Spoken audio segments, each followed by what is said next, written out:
Hey, and welcome back to another Bagged and Board bite.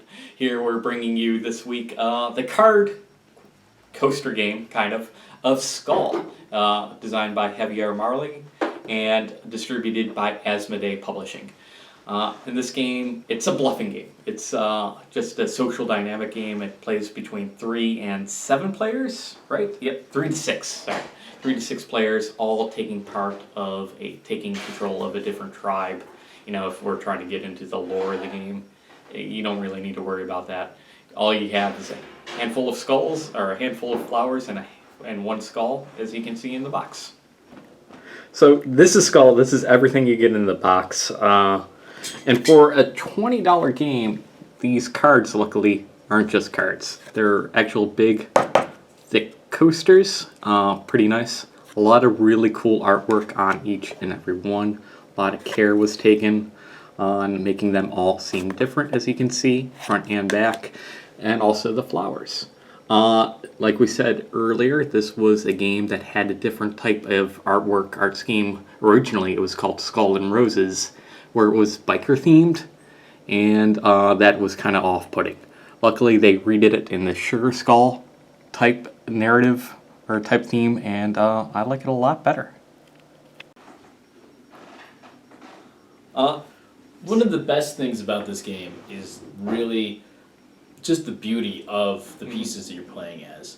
It just is breathtaking how great this game looks. The fun, though, is playing with people where... Dude, who can you trust? I can't trust you. And if you do trust somebody, they can totally screw you over. What is really fun is trying to guess the dynamic of who's doing what. And it's a bluff game. If you lose that bluff, one of the people get to take your cards. They know what card you have because you're trying to get the... Yeah, you're trying to score at least one, succeed on a bet at least twice. You succeed twice on a bet, you win. Or if you're the last player standing, where you call somebody's bluff and they lose their, that round of betting.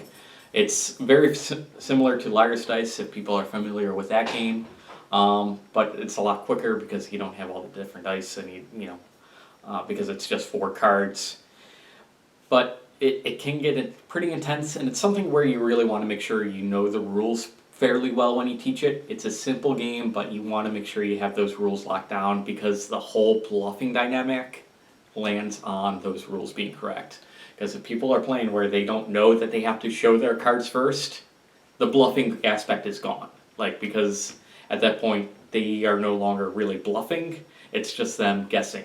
It becomes a guessing game. Whereas if you have to show your cards first and you put down a skull, the other person is now betting against you, or trying to figure you out as to whether or not you played a skull or not, and they're lying about playing that skull. And what you do is you have those cards with the flowers on it and the card with the skull. Mm-hmm. And you're playing against whether somebody has kind of bet their skull in there. And when someone else knows that they have your skull, they know that you're lying, and they can call you on that bluff.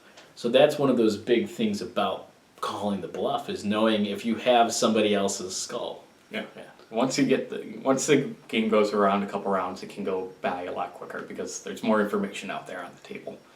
I really enjoy this game. It's probably my favorite of my little card game fillers. I would rank this up in one of my top 10 games. It's really quick. It's a lot of fun. It's really easy to teach anybody how to play, and I think everybody that I've taught it to has enjoyed it so far. Has not been a miss with anybody yet. So. Great game.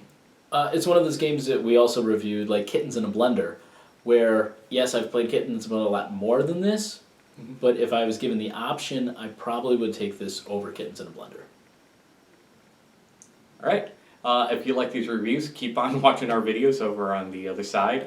We have a lot of fun games that we're reviewing, and a lot more coming in the coming weeks, so I said coming a lot, and this is not that kind of video.